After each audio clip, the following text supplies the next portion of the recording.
Mike, we were told you had the role, and then that switched up overnight. And I'm glad I ended up being the Santa Claus, because that role was iconic and not as funny as his. I like the pimp. I personally like the pimp better, but the Santa Claus role was just perfect for me. At the time, I was skinny and could run fast. So and you could squeeze over that gate. So, yeah, that right. was the... I just wanted to clarify that. And then there was no contract ever that in agreement with the first Sunday movie, because that was a whole different production directed by who just directed my Netflix special, David E. Talbert, about me playing Bernice Jenkins. That's something that David called me personally. David and Lynn are fans and have been fans of my work for a long time, and it was like, we want you to play Bernice Jenkins, and you know, and here you go, and that's what happened. And I went out there and shot that in one day, me and Red Grant, and that was a lot of fun. Right. And it had nothing to do with Katt Williams' contract or whatever. So I'm, you know what I'm saying? Like, I respect Katt. Definitely disappointed that you have to get on the air and explain something like this, but you know, that's the truth, and I don't know what else to say. So there it is. There's not much else to say. You know, it's indisputable that Katt played that role, killed it, built an entire career out of that one role that all of us look at and go, wow, that's absolutely amazing. But it's also indisputable. You were auditioning for Money Mike. We were told you had the role. You just had to read one more time, and then that switched up.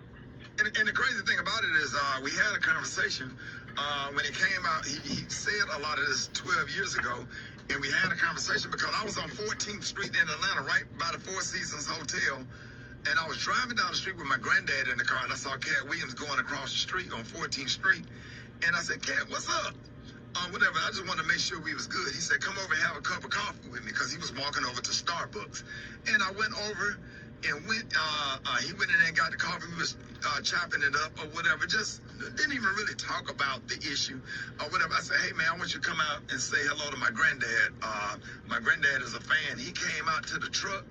I'll never forget, I was in my Ford F-150, and I came out and spoke to my granddad. He hugged my granddad and wished him well. My granddad was like, keep doing what you're doing, young man. My granddad was living at the time. It was just me and my granddad in the truck.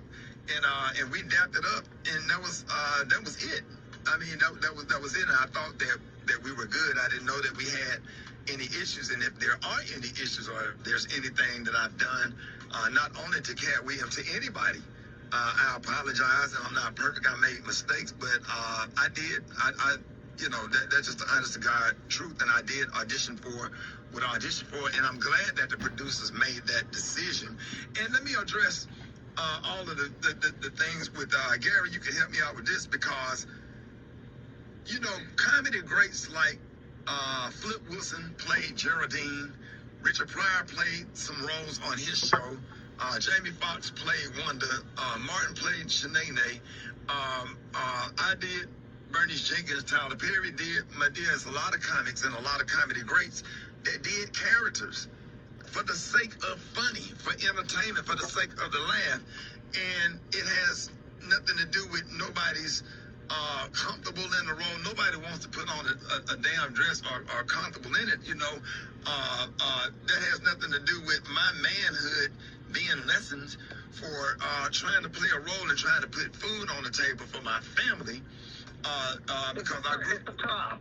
It's nothing more than a prop. It's nothing more than a way to get